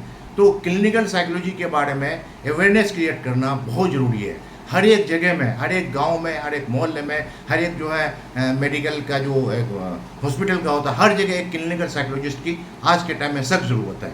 इवन कि एक परिवार में तो ये कहूँगा कि अगर एक परिवार है, एक परिवार को एक काउंसलिंग के लिए एक क्लिनिकल, हर परिवार में एक क्लिनिकल साइकोलॉजिस्ट होना ज़रूरी है, क्योंकि उससे एक मतलब है, आगे मैं बताऊंगा डिटेल में, बहुत फ़ायदा है और इससे जो बच्चे हैं आपको इंटरेस्ट भी आएगा ये करने में। एक सोसाइटी के लिए डायरेक्ट कंट्रीब्यूशन है ह्यूमैनिटी को रिटेन करने के लिए। उसके बाद बीए आर्कियोलॉजी कर सकते हैं, बीए सोशल वर्क कर सकते हैं, सोशल वर्क भी एक अच्छा सब्जेक्ट है। बीए रूरल स्टडीज़ कर सकते हैं, BA music, BA history, BA communication studies, बला बला बला बला बला बला जिसको जिसमें इंटरेस्ट है। और एक लाइब्रेरी साइंस में भी बीए कर सकते हैं। सारा चीज़ जिसको जिसमें इंटरेस्ट है बीए में एडमिशन ले सकते हैं। फिर मैं वही कहूँगा कि बीए में एडमिशन लेने के बाद गोल को फिक्स कीजिए कि मुझे आईएएस की तैयारी करनी है, मुझे गेट की तैयारी करनी है, मुझे क्या कहते हैं अदर कम्पिटिटिव एग्जामिनेशन की तैयारी करनी है। अदर वेरियस स्टेट गवर्नमेंट का जॉब होता है, सेंट्रल गवर्नमेंट का जॉब होता है, अलग अलग जॉब होता है। तो आप अगर तैयारी अगर शुरू डे 1 यानी बीटेक या बीएससी फर्स्ट ईयर से तैयारी अगर आप शुरू कर देंगे तो आप मतलब फाइनल ईयर आते आते या फाइनल के 1 साल 2 साल के बाद आपको जॉब आराम से मिल जाएगी। उसके अलावा अगर मान लेते हैं ग्रेजुएशन अगर नहीं होता है तो बहुत सारे क्या कहते हैं सर्टिफिकेट कोर्स हैं, जैसे certificate in management account, certificate in digital marketing, certificate in Tally, certificate in stock marketing, certificate in entrepreneurship. ये सारा चीज़ आप लोग कर सकते हैं, क्योंकि एक चीज़ देखिए मतलब 10th करने के बाद भी सर्टिफिकेट कोर्स है, डिप्लोमा कोर्स है, 12th के बाद भी सर्टिफिकेट कोर्स है, डिप्लोमा कोर्स है, उसके बाद ग्रेजुएशन के बाद भी सर्टिफिकेट कोर्स है, डिप्लोमा कोर्स है। तो आप अगर नहीं होता है तो डिप्लोमा कोर्स भी कर सकते हैं। क्या कहते हैं 12th करने के बाद जो है डिप्लोमा इन डिजिटल मार्केटिंग है, diploma in banking and finance है, डिप्लोमा इन फाइनेंशियल अकाउंटिंग है, डिप्लोमा इन एडवांस अकाउंटिंग है, डिप्लोमा इन रिटेल मैनेजमेंट है, डिप्लोमा इन बिजनेस मैनेजमेंट है, डिप्लोमा इन इंडस्ट्रियल सेफ्टी है। आप आराम से जो है क्या कहते हैं कर सकते हैं। उसके अलावा बहुत सारे बच्चे जो कॉमर्स बैकग्राउंड के होते हैं जनरली बीकॉम कर सकते हैं, बीएफ कर सकते हैं, बीबीआई कर सकते हैं, बीएफएम कर सकते हैं, बीबीए कर सकते हैं, क्या कहते हैं बीडेस कर सकते हैं, बीआईबीएफ कर सकते हैं, चार्टर्ड अकाउंटेंट से आजकल बहुत सारे बच्चे चार्टर्ड अकाउंटेंट सीए करते हैं। सीए के अलावा सीएस भी आप कर सकते हैं, कॉस्ट एंड मैनेजमेंट अकाउंट कर सकते हैं, बीएमएस कर सकते हैं, बीएफए कर सकते हैं, बैचलर ऑफ इवेंट मैनेजमेंट कर सकते हैं। ये सारे कोर्सेज कर सकते हैं। ये सारा कोर्सेज करने के बाद फिर मैं एक चीज़ ये कहूँगा कि आप मतलब बीए फर्स्ट ईयर से ही आप गोल सेट कीजिए कि आगे मुझे क्या करना है, क्योंकि आगे आपके पास जो कम्पिटिटिव एग्जामिनेशन है ग्रेजुएशन के बाद नंबर ऑफ कम्पिटिटिव एग्जामिनेशन बढ़ जाते हैं। जो जनरली जो ग्रेजुएशन करने के बाद जो कम्पिटिटिव एग्जामिनेशन है, जबकि एक टफ कंपटीशन जो माना जाता है जेई की तरह से यूपीएससी, और एक अच्छा मतलब हर बच्चों का हर लोगों का ख्वाब होता है कि मेरा बेटा या मेरा बच्चा वो आईएएस या आईपीएस बने, और उसका बहुत बड़ा रोल होता है। क्योंकि हमारा जो सिस्टम है, हमारा सिस्टम में जान ही लोगे 3 चीज़ है, क्या कहते हैं लेजिस्लेटिव है, जुडिशरी है और एग्जीक्यूटिव है। तो एग्जीक्यूटिव में आते हैं आईएएस लोग, तो एग्जीक्यूटिव का बहुत बड़ा रोल होता है। तो आप आईएएस वगैरह बन जाता है। उसके अलावा स्टेट सर्विसेज क्या कहते हैं पब्लिक सर्विस कमीशन का एग्जाम दे सकते हैं, जुडिशरी सर्विस का एग्जामिनेशन दे सकते हैं, क्या कहते हैं यूपीएससी का जो इंडियन इंजीनियरिंग सर्विसेज है उसका भी ये कर सकते हैं, जो इंजीनियर ग्रेजुएट दे सकते हैं, SSC combined graduate level exam दे सकते हैं, एसबीआई पीओ एग्ज़ाम दे सकते हैं, आईबीपीएस पीओ एग्ज़ाम दे सकते हैं, एलआईसी एओ एग्ज़ाम दे सकते हैं। उसके बाद एयरफोर्स कॉमन एप्टीट्यूड एग्ज़ाम ये दे सकते हैं। उसके बाद इंडियन नेवी एंट्रेंस टेस्ट दे सकते हैं, टेरिटोरियल आर्मी एग्ज़ाम ऑफिसर दे सकते हैं, आरआरबी एएलपी एग्ज़ाम दे सकते हैं, आरआरबी एनटीपीसी एग्ज़ाम दे सकते हैं, आरआरबी एमआई है, सेंट्रल आर्म फोर्सेस एग्ज़ाम है। उसके बाद इंडियन कोस्ट गार्ड है, direct technical entry in Indian arm services है, NCC special entry in Indian arm services है, इंडियन स्ट्रेटेजिकल सर्विसेज है। उसके बाद exam for development officers and other through national bank for architecture agriculture and rural development NABARD, उसका exam दे सकते हैं। Exam for telecom officer in department telecommunication etcetera, इसमें भी आप एग्जाम दे सकते हैं, इसमें भी आप अपना जॉब गेन कर सकते हैं। बहुत चीज़ है, वही है ना कि क्या कहते हैं, बहुत सारी चीज़ों की जानकारी नहीं होने की वजह से हम लोग भटकते हैं। फोकस कीजिए, फोकस दो चीज़ को ध्यान में रखते हुए, कैरियर और कैपेबिलिटीज़ को देखते हुए आगे जॉब को फोकस कीजिए और मेहनत कीजिए, क्योंकि मेहनत का तो कोई तोड़ नहीं है, शॉर्टकट अपनाने की ज़रूरत नहीं है। उसके अलावा आप क्या कर सकते हैं, ग्रेजुएशन करने के बाद प्राइवेट सेक्टर में भी जॉब क्या कर सकते हैं, जैसे चार्टर्ड अकाउंटेंट का, सॉफ्टवेयर डेवलपर का, उसके बाद प्रोजेक्ट मैनेजर का, कंपनी सेक्रेटरी का, ह्यूमन रिसोर्स एग्जीक्यूटिव का, बिजनेस डेवलपमेंट एग्जीक्यूटिव का, मैनेजर असिस्टेंट का, HR एडमिनिस्ट्रेटर का, बिजनेस डेवलपमेंट का ये कर सकते हैं, मार्केटिंग मैनेजर, बहुत सारे जॉब्स हैं। और ग्रेजुएशन करने के बाद आप बाहर भी जा सकते हैं, गल्फ वगैरह में भी जॉब कर सकते हैं। ग्रेजुएट मैं तो कहूँगा सारे बच्चों को मैं इनक्रेज करता हूँ, जैसा कि इससे पहले वीडियो में बताया था कि आपको 10th करने के बाद सर्टिफिकेट कोर्स है, ITI कोर्स है, डिप्लोमा कोर्स है। अगर आप ये सब चीज़ करते हैं, अगर जॉब में भी अगर चले जाते हैं, साइड बाई साइड आप लोग ग्रेजुएशन कीजिए। ग्रेजुएशन करने के बाद एक सेंस ऑफ ह्यूमर डेवलप होगा और उसके बाद आपको जो है ना खुद कॉन्फिडेंस होगा, बहुत सारी चीज़ों को आप जानिएगा। और बहुत सारा जो है ना एक स्किल, मैं जो बात किया स्किल का मतलब ये नहीं है कि सिर्फ एक डिग्री लेना, स्किल का मतलब हमारे अंदर में नॉलेज हो, तो नॉलेज को गेन करने के लिए ये चीज़ है। तो और उसके अलावा जो हमारे जो क्या कहते हैं, मैं पहले बताया था कि जो बच्चे क्या कहते हैं बीटेक करते हैं, तो जैसे कि मैं बताया कि डिप्लोमा इंजीनियरिंग करने के बाद मैं बच्चों को इनकरेज करता हूँ कि आप बीटेक कीजिए। तो आप बीटेक करने के बाद जो है ना आप सबसे पहले गेट की तैयारी शुरू कर दीजिए। अगर आप गेट की अगर तैयारी करते हैं तो दो चीज़ मैं बताया कि दो चीज़ गवर्नमेंट सेक्टर में या जो क्या कहते हैं पब्लिक सेक्टर्स अंडरटेकिंग्स है, भारत हेवी इलेक्ट्रॉनिक्स लिमिटेड है, हिंदुस्तान एरोनॉटिक लिमिटेड है, इंडियन ऑयल कॉर्पोरेशन है, नेशनल थर्मल पावर कॉर्पोरेशन है, oil and natural gas corporation है, power grid corporation of India है, गैस अथॉरिटी ऑफ इंडिया है, उसके बाद nuclear power corporation of India है। इसमें भी आपको ये हो जाता है, तो आप इसमें आराम से आप ये कर सकते हैं। उसके अलावा जो है क्या कहते हैं एंट्रांस एग्जामिनेशन आफ्टर ग्रेजुएशन, अब ये है कि मैं पहले भी बताया था joint admission for masters jam, जो IITs में जो साइंस ग्रेजुएट होते हैं वो जैम की तैयारी बीटेक कर सकता है, IIT से मतलब MSc में एडमिशन ले सकते हैं, बहुत जगह MSc PhD डबल डिग्री में जा सकते हैं। Common admission test for CAT की तैयारी कोई भी ग्रेजुएट कर सकते हैं। कैट का मतलब है कि IIM से या जो बहुत सारे IIM के अलावा बहुत सारे प्राइवेट इंस्टीट्यूट हैं वहाँ से आप क्या कर सकते हैं, MBA कर सकते हैं। मैनेजमेंट करने के बाद आप लोगों का कैंपस जैसे IIM वगैरह है या बहुत सारे जो पेमेंट जैसे XLRI है, XIM है, MDI गुड़गांव है, ये सारे इंस्टीट्यूट में आपका प्लेसमेंट बहुत अच्छा प्लेसमेंट होता है। प्लस IIT से जो बीटेक होता है तो मेरे ख्याल से कैट का स्कोर लेता है। उसके बाद मैनेजमेंट एप्टीट्यूड टेस्ट मैट, इसका भी दे सकते हैं, NMAT दे सकते हैं, common management admission test CMAT, Xavier aptitude test, Symbiosis national aptitude test, the Indian institute of foreign trades IIFT का, महाराष्ट्र कॉमन एंट्रेंस टेस्ट, उसके बाद ATMA, ये सारा टेस्ट आप दे सकते हैं। और एक सबसे बड़ी बात है कि मैं हमारे बच्चों को इनक्रेज करूँगा कि आप अगर इंडिया से अगर कोई अगर कोर्स करते हैं तो आप बाहर से भी आप ये कर सकते हैं। तो फॉरेन यूनिवर्सिटीज़ में आप जाने के लिए graduate management admission test GMAT आप दे सकते हैं, GRE भी आप वहाँ दे सकते हैं। तो ये सारा चीज़ है। और दूसरी चीज़ ये है कि हमारे बच्चों को ग्रेजुएशन करते हुए क्या कहते हैं बहुत सारे स्कॉलरशिप मौजूद हैं, तो आप ग्रेजुएशन बीटेक में आने के बाद अगर आप पढ़ाई करते हैं तो इसको साइड बाय साइड आप स्कॉलरशिप के लिए अप्लाई कर सकते हैं। तो स्कॉलरशिप के लिए ये है कि इंस्पायर स्कॉलरशिप है, UGC grant for single girl child scholarship है, MHRD स्कॉलरशिप है, सीताराम जिंदल स्कॉलरशिप है, LIC गोल्डन जुबली स्कॉलरशिप है, the human welfare foundation scholarship है, ONGC फाउंडेशन स्कॉलरशिप है, IOCL स्कॉलरशिप है, उसके बाद भारत पेट्रोलियम स्कॉलरशिप है। तो उसके अलावा बहुत सारे ऑर्गेनाइजेशंस, बहुत सारे NGOs भी स्कॉलरशिप प्रोवाइड करती है। आज के टाइम में फाइनेंशियल प्रॉब्लम नहीं है, सिर्फ वह है कि बच्चों के अंदर में अगर इंटरेस्ट है और वो अगर ज़हीन है, अगर काम करना चाहे तो आराम से स्कॉलरशिप वगैरह मिलता है, आप आराम से आप तालीम हासिल कर सकते हैं। उसके अलावा popular entrance examination after graduation in India में जो ये होता है जैसे जो इंट्रांस IBSAT, उसके बाद नीट PG, ये है कि MBBS वालों के लिए जो MBBS करने के बाद जो PG करते हैं, PG करना चाहिए, क्योंकि MBBS करने के बाद आपके अगर PG अगर हो जाएगा तो आप अच्छे डॉक्टर हो जाएंगे और करना भी चाहिए।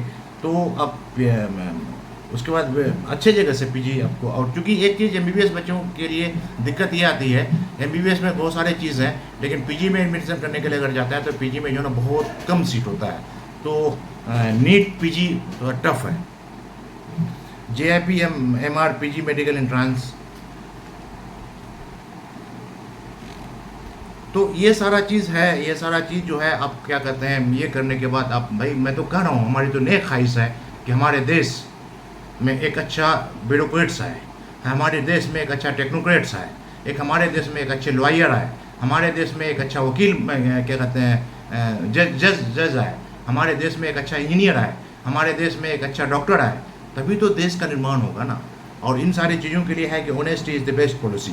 We need honest doctors, we need honest engineers, we need honest bureaucrats, we need honest technocrats, we need honest अलग अलग फील्ड के अलग अलग लोगों के लिए honesty is the best policy सबसे बड़ी जरूरी है। आगे मैं फिर बात करूंगा मोरल वैल्यूज़ के बारे में, तो डिटेल उसके बारे में मैं बात करूंगा। तो ग्रेजुएशन करने के बाद भाई एक चीज़ है, ग्रेजुएशन करने के बाद बहुत सारे कम्पिटिटिव एग्जामिनेशंस हैं। ग्रेजुएशन करने के बाद आप स्टेट गवर्नमेंट में, सेंट्रल गवर्नमेंट में, क्या कहते हैं पीएसयूज़ में और अब्रॉड में आराम से अपना ये कर सकते हैं। फिर फर्दर स्टडीज़ के लिए ग्रेजुएशन करने के बाद आप क्या कहते हैं, आप अपने अपने ब्रांच में भी मास्टर कर सकते हैं। मास्टर करने के साथ साथ अलग अलग भी डिबेट कर सकते हैं, मैनेजमेंट की तरफ भी जा सकते हैं, और क्या कहते हैं फॉरेन भी जा सकते हैं। तो आप अच्छा मतलब ये है, और आगे चल करके बहुतों को अगर इंटरेस्ट अगर हो तो पीएचडी भी आप कर सकते हैं। तो मेरा ये कहना है कि जहाँ तक कर सकते हैं उतना कीजिए। आगे ख्वाब तो लंबा रहना ही चाहिए आदमी का, अगर सोच अगर आपकी अगर क्या कहते हैं बुलंद है, तो अगर आप निशाना जो है अगर आप आसमान को रखेंगे तो आपके तीर आसमान तक जाए ना जाए, लेकिन बहुत दूर तक जरूर जाएगी। तो उसके अलावा ग्रेजुएशन करने के बाद मैं हमारे बच्चों को इनक्रेज करूँगा कि ग्रेजुएशन करने के बाद आप मास्टर डिग्री की तरफ भी जाएँ। तो अलग अलग सब्जेक्ट में जो आप करते हैं, तो जो है जैसे एमए कर रहे हैं, एमएससी कर रहे हैं, फिर अलग अलग सब्जेक्ट में अगर बीटेक कर रहे हैं तो एमटेक कर रहे हैं, और क्या कहते हैं आप उसमें जाएँ। उसके अलावा जैसे कि मैं पहले बताया कि हर एक सब्जेक्ट के हर एक कोर्सेज के बाद सर्टिफिकेट कोर्सेज और डिप्लोमा कोर्सेज होते हैं। तो ग्रेजुएशन करने के बाद भी बहुत सारे सर्टिफिकेट कोर्सेज हैं और क्या कहते हैं डिप्लोमा कोर्सेज हैं। तो जो पोस्ट ग्रेजुएट सर्टिफिकेट कोर्सेज हैं, तो post graduate certificate in arts, post graduate certificate in education, post graduate certificate in studio art, post graduate musical performance practice, post graduate certificate in communication studies, post graduate certificate in legal technology, post graduate certificate in global studies, post graduate certificate in library and information science, post graduate certificate in graphics design, post graduate certificate in photography, post graduate certificate in advance research and skill, post graduate certificate in translation, post graduate certificate in social and psychological inquiry. आप इन certificate course भी कर सकते हैं। उसके अलावा post graduate diploma courses भी हैं, तो जैसे PG diploma in law, PG diploma in hotel management, PG diploma in human resources, PGDM में ऑपरेशनल सप्लाई, बला बहुत सारा है, इसमें बहुत लंबा वीडियो बन जाएगा, मैं इसको शॉर्ट कर रहा हूँ। तो ये सारा चीज़ है, ये कर सकते हैं। तो मैं जैसे कि बताया कि अब आप क्या कहते हैं ग्रेजुएशन कर रहे हैं, ग्रेजुएशन करने के बाद या तो फिर आप डायरेक्ट जॉब में चले जाइए या फिर आगे मास्टर कीजिए। और मैं इंजीनियर ग्रेजुएट को इनक्रेज करूँगा कि आप बीटेक अगर किसी भी इंस्टीट्यूट से करते हैं तो एमटेक आप आईआईटी से कीजिए, एनआईटी से कीजिए, अच्छी जगह से कीजिए। और जो साइंस ग्रेजुएट हैं तो साइंस ग्रेजुएट को भी मैं कहूँगा कि आप आईआईटी से, एनआईटी से एमएससी कीजिए और अच्छा करियर की तरफ आप जाइए। तो उसके अलावा भी बहुत सारे जॉब्स हैं, जैसे कि आपका जियोलॉजिस्ट है, जियोफिजिसिस्ट है, केमिस्ट है, साइंटिस्ट भी है, असिस्टेंट प्रोफेसर का जॉब तो पीएचडी करने के बाद ही मिलता है। तो उसके अलावा क्या कहते हैं यूनिवर्सिटीज़ में भी बहुत सारे क्या कहते होते हैं जॉब्स होते हैं। अगर आप मास्टर कर लेते हैं तो मास्टर करने के बाद जनरली मास्टर के बाद बहुत सारे ऑर्गेनाइजेशंस हैं जो एमएससी मांगता है, एमटेक मांगता है या फिर मास्टर्स मांगता है। तो एक मास्टर कहने से ही मास्टरी आ जाती है। आप एक स्कूल में अच्छा एक चीज़ में ये रह गया कि एक बीएड भी आप कर सकते हैं। आप ग्रेजुएशन करने के बाद बीएड कर लिए और बीएड करने के बाद आप अच्छे जगह में जो स्कूल्स है आप टीजीटी बन सकते हैं। मास्टर कर लिए तो मास्टर करने के बाद बीएड कर लिए तो आप क्या कहते हैं पीजीटी बन सकते हैं। प्लस डीएलएड भी होता है, वो भी कर सकते हैं। एक teaching is the best profession. मैं एक चीज़ बताऊं कि यूएसए में जो है एक टीचर को बहुत अहमियत दी जाती है, उसकी सैलरी भी अच्छी है और इज्जत भी दिया जाता है, सिर्फ यूनिवर्सिटी प्रोफेसर को नहीं, एक प्राइमरी स्कूल के टीचर को भी। तो teaching is the best profession. और इनफैक्ट प्रोफेशन तो सारे प्रोफेशन तो मतलब इक्वल ही हैं, लेकिन जहाँ तक मैं समझता हूँ कि एक मतलब जहाँ तक मैं खुद टीचर हूँ तो मैं देखा हूँ कि teaching is the best profession. तो आप एक अच्छा करियर मतलब आइदर पीएचडी मतलब मास्टर अगर कर लिए, मास्टर करने के बाद पीएचडी कर लीजिए, पीएचडी कर लेने के बाद आप टीचर बन सकते हैं। मास्टर कर लिए, बीएड कर लिए, बीएड करने के बाद आप टीचर बन सकते हैं। और क्या कहते हैं ग्रेजुएशन करने के बाद बीएड कर लिए तो बीएड करने के बाद भी आप टीचर बन सकते हैं। 10th या 12th करने के बाद भी डीएलएड वगैरह करते हैं तो आप स्कूल टीचर आप बन सकते हैं। और एक चीज़ मैं बताऊं, जो प्राइमरी स्कूल के टीचर होते हैं, जो बच्चों को जो पढ़ाते हैं, उनकी जिम्मेदारी ज़्यादा होती है। और बड़े यूनिवर्सिटीज़ में जो होते हैं उसकी जिम्मेदारी कम होती है, क्योंकि बच्चों को सिखाना बहुत डिफ़िकल्ट काम है। जो यूनिवर्सिटी के जो टीचर हम लोग हैं या फिर जो बड़े हैं, तो भाई उनको तो भाई वो तो सिखा करके आया, फिर आगे आगे आगे आगे हम लोगों को ये करते जाते हैं। तो मैं हमारे बच्चों को इनकरेज करूँगा कि आप जो है मास्टर डिग्री के बाद आप पीएचडी भी करें। तो पीएचडी करने के लिए जो आर्ट्स बैकग्राउंड के हैं, साइंस बैकग्राउंड के हैं, इंजीनियरिंग बैकग्राउंड के हैं, और एक चीज़ मैं बताऊंगा कि आपका इसमें क्या कहते हैं वो इसमें भी क्या कहते हैं पीएचडी होता है, मैनेजमेंट और क्या कहते हैं मेडिसिन में भी, सब में पीएचडी होता है। तो एक चीज़ मैं बताना चाहूँगा कि यहाँ पर जो मास्टर करने के बाद भी बहुत सारे जॉब्स हैं, जैसे कि जियोलॉजिस्ट है, जियोफिजिस्ट है, जियोलॉजिस्ट जियोफिजिस्ट केमिस्ट का यूपीएससी निकालती है, साइंटिस्ट भी है, उसके बाद क्या कहते हैं टेलर, ट्यूटर या लेक्चरर है, असिस्टेंट डायरेक्टर है, डाटा प्रोसेसिंग असिस्टेंट है, यूथ ऑफिसर है, डिप्टी सेक्रेटरी है, साइंटिफिक ऑफिसर है। यूनिवर्सिटीज़ में भी बहुत सारे जॉब निकलते हैं, रिसर्च ऑफिसर है, प्रोजेक्ट एसोसिएट है, साइंटिस्ट है, चीफ एग्जीक्यूटिव ऑफिसर है, बिजनेस एनालिस्ट है, प्रोजेक्ट मैनेजर है, ट्रेनिंग कोऑर्डिनेटर है, पब्लिक रिलेशन ऑफिसर है, बला बला बला, और सेल्स एंड मार्केटिंग जॉब है, डिजिटल मार्केटिंग जॉब है, मतलब बहुत सारे पीएसयूज जॉब है, पीएससी जॉब है, एनालिस्ट है, माइक्रोबायोलॉजिस्ट है, मतलब बहुत सारे जॉब्स हैं। उसके अलावा बहुत सारे ऑर्गेनाइजेशन एनटीपीसी है, ओएनजीसी है, क्या कहते हैं बार्क है, सेल है, गेल है, मतलब पोस्ट ग्रेजुएट के लिए जो है ना वो जॉब निकालते हैं, अलग अलग सब्जेक्ट के, केमिस्ट्री का भी है, फिजिक्स का भी है, बायो का भी है, अलग अलग का है। तो अगर आप फोकस्ड है ना, अगर आप फोकस्ड हैं तो आराम से जॉब को ग्रैब कर लीजिएगा। लेकिन फोकस्ड हम लोग नहीं हो पाते हैं। अभी देखा गया है एक चीज़ आप लोगों के साथ, एक हमारे स्टूडेंट के साथ एक देखा गया है कि 2 साल जो लॉकडाउन रहे तो लॉकडाउन में बिल्कुल लिथार्जिक हो गए हैं, कुछ करने का मन नहीं करता है। तो थोड़ा सा एक्टिव बनिए। एक्टिव बनने के लिए आप जो भी कोर्स कराएं, फर्स्ट ईयर से ही आप तैयारी शुरू कर दीजिए। आप अगर मास्टर अगर हुआ तो मास्टर डिग्री में भी गोल सेट कीजिए कि भाई एमएससी करने के बाद मुझे आईएएस की तैयारी करनी है, तो आप उसी दिन से आईएएस की तैयारी करना शुरू कर दीजिए। आप मास्टर करने के बाद मुझे जेआरएफ की तैयारी करनी है, उसी वक्त से तैयारी करना शुरू कर दीजिए। और एक चीज़ मैं बताऊं, जो साइंस ग्रेजुएट हैं जो मास्टर करने के बाद गेट की तैयारी कर सकते हैं, तो फर्स्ट ईयर से ही आप गेट की तैयारी शुरू कर लीजिए, क्योंकि गेट का वही बताया कि गेट के बेसिस पर जॉब भी मिलता है अलग अलग ऑर्गेनाइजेशन में, और आप एमटेक भी कर सकते हैं, पीएचडी भी कर सकते हैं। एमटेक पीएचडी में बहुत सारा स्कॉलरशिप मिलता है। नेट जेआरएफ की तैयारी कर सकते हैं, नेट जेआरएफ की तैयारी करके जो है ना आप अलग अलग पीएचडी कर सकते हैं। पीएचडी में बहुत सारा चीज़ स्कॉलरशिप मिलता है। उसका पीएचडी करने के बाद आइदर साइंटिस्ट या फिर असिस्टेंट प्रोफेसर आप ये कर सकते हैं। और यूजीसी नेट है, सीएसआर के अलावा यूजीसी नेट आर्ट्स बैकग्राउंड वालों के लिए, आईसीएमआर जेआरएफ जो है वो भी है, आईसीएआर जो एग्रीकल्चर वाला वो भी है। तो ये सारा चीज़, ये सारा कम्पिटिटिव एग्जामिनेशन क्वालिफाई करने के बाद आप पीएचडी कर सकते हैं। और एक चीज़ मैं बताऊंगा आप लोगों को कि पीएचडी एमबीबीएस जो एमबीबीएस करने के बाद जो मास्टर्स करते हैं, मास्टर करने के बाद भी पीएचडी करते हैं, डीएम डॉक्टरेट ऑफ मेडिसिन कहलाता है। और एक चीज़ आईआईएम में जो है मास्टर्स करने के बाद जो रिसर्च करते हैं उसका नाम दिया था FPM, fellow program in management. आप उसकी तरफ भी जा सकते हैं। रिसर्च बहुत ज़रूरी है, क्योंकि रिसर्च एक इनोवेशन है। आप देखिए जितना भी एडवांस कंट्रीज़ है वहाँ पर research and R&D, research and development बहुत अच्छा है, इस वजह से वो एडवांस है। और वो प्रोजेक्ट भी उसको प्रमोट भी करते हैं, जो भी एडवांस कंट्रीज़ है उसका रिसर्च एंड डेवलपमेंट बहुत अच्छा है। तो आप ड्यूरिंग पीएचडी आप लोगों को बहुत सारा स्कॉलरशिप मिल सकता है। कुछ नाम है, ICHR जूनियर रिसर्च फेलोशिप है, क्या कहते हैं गूगल पीएचडी क्या कहते हैं फेलोशिप प्रोग्राम है। उसके बाद ICSSR डॉक्टरल रिसर्च प्रोग्राम है, prime minister fellowship for doctoral research है। उसके बाद physical lab laboratory junior research fellowship है, Jawaharlal Nehru memorial fund scholarship है, NCERT doctoral fellowship for PhD, DBT fellowship है, SARC फेलोशिप है, Swami Vivekananda single child scholarship ये है। ये सारा चीज़ ले सकते हैं। उसके अलावा आप मास्टर करने के बाद क्या कहते हैं PhD करने के लिए अगर बाहर जाते हैं तो वहाँ के लिए भी कुछ स्कॉलरशिप है। Courier government scholarship programme for है। उसके बाद Boehringer Indian fund PhD programme for है, PhD scholarship for international candidate by Swansea University है। Max QDA research grant for VERVI है, उसके बाद IPLP है, HRD स्कॉलरशिप प्रोग्राम है, IITB मोनास रिसर्च फेलोशिप है, इंपीरियल कॉलर PhD प्रोग्राम है, INU IAS PhD programme है, डॉक्टर एडवर्ड ग्यूबर्ड रिसर्च फेलोशिप बाई है, क्या कहते हैं,